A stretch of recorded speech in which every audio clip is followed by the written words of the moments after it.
सी बड़ी खबरें रहने वाली हैं। सबसे पहले वो जानकारी हम आपके सामने रख रहे हैं, आपको बताते हैं। प्रहार में सबसे पहले बात करेंगे महाकुंभ की। महाकुंभ में जैसे हर हिंदू हृदय जागृत हुआ है, ऐसा लग रहा है कि हिंदू चेतना से युग परिवर्तन का रास्ता तैयार हो गया है। विश्व के सबसे बड़े धार्मिक आयोजन महाकुंभ का औपचारिक समापन हो गया है, जिसका साक्षी बनने 45 दिनों में 66 करोड़ से ज्यादा लोग प्रयागराज पहुंचे। महाकुंभ 2025 की भव्यता को बनाए रखने में बड़ी भूमिका उन कर्मवीरों ने निभाई जिन्होंने 24 घंटे कमान संभाले रखी। सुरक्षा कर्मी, सफाई कर्मी, स्वास्थ्य कर्मी, जिनकी जी तोड़ मेहनत से आयोजन सफल और सार्थक हुआ। प्रण और पहल को साकार करने वाले कर्मवीरों को सम्मानित करने योगी आदित्यनाथ खुद पहुंचे। सनातन को जोड़ने वाले इस महाकुंभ में किसकी कितनी श्रद्धा थी, ये हर सनातनी, हर हिंदू ने देखा भी और समझा भी। क्या इसका असर आगे हमें देखने को मिलेगा? 27 में कितना असर होगा बताएंगे आपको। दूसरी खबर संभल से, जहां जामा मस्जिद से विवादों का नाता खत्म होते नहीं दिख रहा। इस बार विवाद संभल जामा मस्जिद की रंगाई पुताई को लेकर।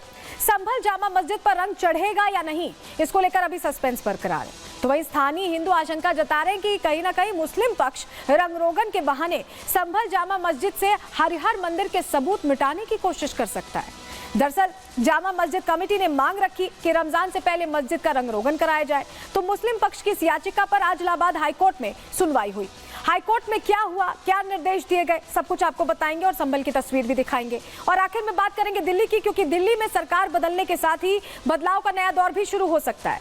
दिल्ली में बीजेपी के विधायकों ने अब अपने पुराने मुगलिया दौर के नामों को बदलने की मांग शुरू कर दी है।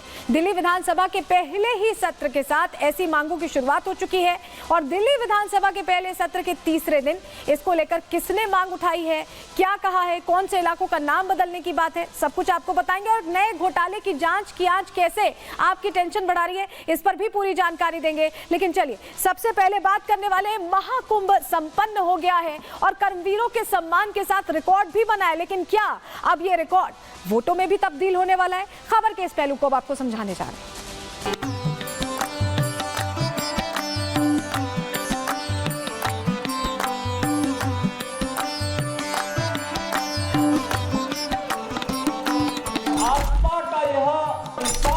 समागम दुनिया के अंदर कभी नहीं हुआ। 68 करोड़ 30 लाख श्रद्धालु के आयोजन का हिस्सा बने। विरोधी और विपक्षी लगातार दुष्प्रचार कर रहे और माइक्रोस्कोप लगा करके भी वे इस प्रकार की घटनाओं को उजागर नहीं कर पाए।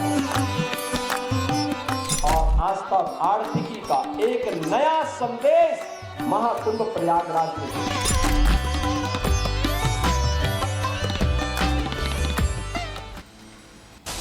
हमने देखा कि महाकुंभ ने कैसे कई रिकॉर्ड्स को तोड़ दिया और ये जो आंकड़ा आप देख रहे हैं, ये आंकड़ा शून्य से शुरू होकर 66 करोड़ से ज्यादा 66 करोड़ 30 लाख तक पहुंच गया। और ऐसे में अब बीजेपी के कई चेहरे मुखर हो गए, कई नेता मुखर हो गए और कह रहे हैं कि ये 27 का परिणाम अभी से समझ में आ रहा है, क्योंकि सनातनी जिन बड़ी संख्या में पहुंचे वो हिंदू हृदय है और उन्होंने पहचान लिया है कि उनको कैसे आगे बढ़ना है, उनको रास्ता समझ में आ गया है। तो क्या वाकई ऐसा होने वाला है? क्या इशारा है साक्षी महाराज का जो बड़ा बयान आया है कि 27 के परिणाम इस कुंभ में देखने को मिले हैं, उस बयान का अर्थ अब आपको समझाने जा रहे हैं। सबसे पहले बात इसी की कर रहे हैं, क्योंकि सबसे बड़ी बात है कि साक्षी महाराज ने बड़ी बात ये कही, उनकी तरफ से ये कहा गया 27 को लेकर। देखिए आपने देखा होगा कि कई तरह की चीजें चली, कहीं 27 के सत्ताधीश के पोस्टर्स लगे, कहीं कुछ और चर्चा हुई, लेकिन साक्षी महाराज कह रहे हैं कि ये 27 के परिणाम का एक तरह से ट्रेलर है।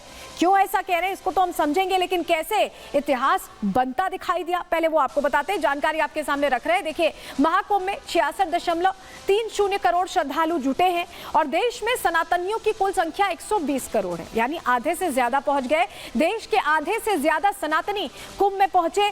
मोदी और योगी ने सनातनियों को एक तरह से एक कर दिया। यहाँ जाति धर्म का जो बंधन था वो कुंभ में टूटता दिखाई दिया, खत्म होता दिखाई दिया। महाकुंभ ने दुनिया को सर्वधर्म संभाव का जो एक भावना है वो उसका पूरा क्लियर मैसेज दिया है और महाकुंभ के आयोजन से बीजेपी और मजबूत होती दिखाई दे रही है। विपक्ष ने फेक नैरेटिव फैलाने की पुरजोर कोशिश कर ली, लेकिन यहाँ पर सफल होता नहीं दिखा। आंकड़े बता रहे हैं कि सफल नहीं हो पाया। विपक्ष के झूठे प्रचार पर जनता ने ध्यान नहीं दिया, जनता पहुंचती गई, आंकड़े बढ़ते गए। महाकुंभ से दिखने लगा 2027 का परिणाम। यही वजह है कि नेता अब इस बात को लेकर खुलकर बात कर रहे हैं। साक्षी महाराज ने ये कहा क्योंकि उन्होंने ये महसूस किया। क्या कुछ उन्होंने कहा है, सुनिए जरा। कौन डरता है ये देश जानता है, जनता जानती है। इस भीड़ से कौन डरा, कुंभ से कौन डरा, भव्य आयोजन से कौन डरा, कौन आलोचना करने लगा। तो जो डरते हैं वही आलोचना करते हैं।